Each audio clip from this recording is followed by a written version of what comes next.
Chapter 27. His Eyes Unveiled. I left the bar smiling, unmindful of the fact that I was still dockside and in danger.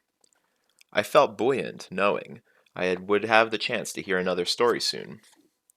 It had been a long time since I had looked forward to anything. I went back to my street corner and proceeded to waste 3 hours begging, not gaining so much as a thin shim for my efforts. Even this failed to dampen my spirits. Tomorrow was morning, but the day after there would be stories. But as I sat there, I felt a vague unease creep over me. A feeling that I was forgetting something impinged on my too rare happiness. I tried to ignore it, but it stayed with me all day and into the next, like a mosquito I couldn't see, let alone swat. By the end of the day, I was certain I had forgotten something. Something about the story Scarpy had told. It is easy for you to see, no doubt, hearing the story like this, conveniently arranged and narrated. Keep in mind that I had been living like an animal in Tarbine for nearly 3 years. Pieces of my mind were still asleep, and my painful memories had been gathering dust behind the door of forgetfulness. I had grown used to avoiding them, the same way a cripple keeps weight off an injured leg. Luck smiled on me the next day, and I managed to steal a bundle of rags off the back of a wagon and sell them to a ragman for 4 iron pennies. Too hungry to worry about tomorrow, I bought a thick slice of cheese and a warm sausage, then a whole loaf of fresh bread and a warm apple tart. Finally, on a whim, I went to the back door of the nearby inn and spent my final penny on a mug of strong beer. I sat on the steps of a bakery across the street from the inn and watched people coming and going as I enjoyed my best meal in months. Soon twilight faded into darkness, and my head began to split pleasantly from the beer. But as the food settled in my belly, the nagging sensation returned, stronger than before. I frowned, irritated that something would spoil my otherwise perfect day. Night deepened until the inn across the street stood in a pool of light. A few women hovered near the doorway to the inn. They murmured in low voices and gave knowing looks to the men who walked past. I drank off the last of the beer and was about to cross the street and return the mug when I saw a flicker of torchlight approaching.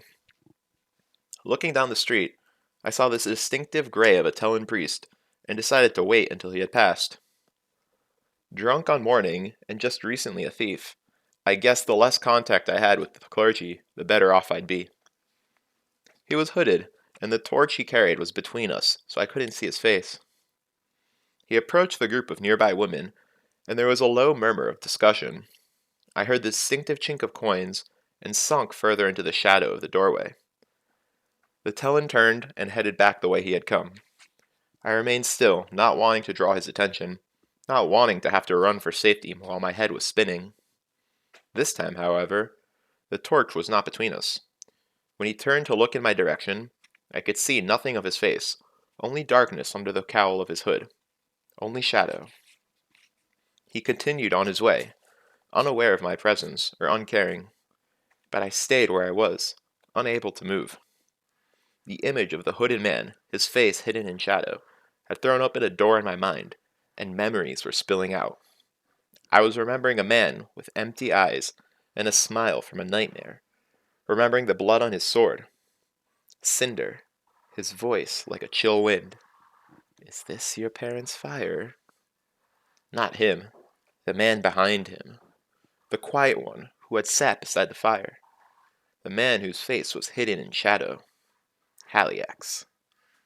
This had been the half-remembered thing hovering on the edge of my awareness since I had heard Scarpy's story. I ran to the rooftops and wrapped myself in my rag blanket. Pieces of story and memories slowly fit together. I began to admit impossible truths to myself. The Chandrian were real. Haliax was real. If the story Scarpy had told was true, then Lanray and Haliax were the same person. The Chandrian had killed my parents, my whole troop. Why? Other memories bubbled to the surface of my mind. I saw the man with black eyes, Cinder, leaning in front of me. His face expressionless, his voice sharp and cold. Someone's parents, he had said, have been singing entirely the wrong sort of songs. They had killed my parents for gathering stories about them. They had killed my whole troop over a song. I sat awake all night with little more than these thoughts running through my head. Slowly I came to realize them as the truth. What did I do then? Did I swear I would find them? Kill them all for what they had done? Perhaps. But even if I did, I knew in my heart it was impossible. Tarbean had taught me hard practicality. Kill the Chandrian? Kill Lanray? How could I even begin?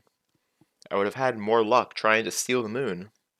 At least I knew where to look for the moon at night. But there was one thing I could do. Tomorrow, I would ask Scarpy for the real truth behind his stories. It wasn't much, but it was all I had. Revenge might be beyond me, at least for now, but I still had a hope of knowing the truth. I held tight to that hope through the dark hours of night until the sun rose and I fell asleep.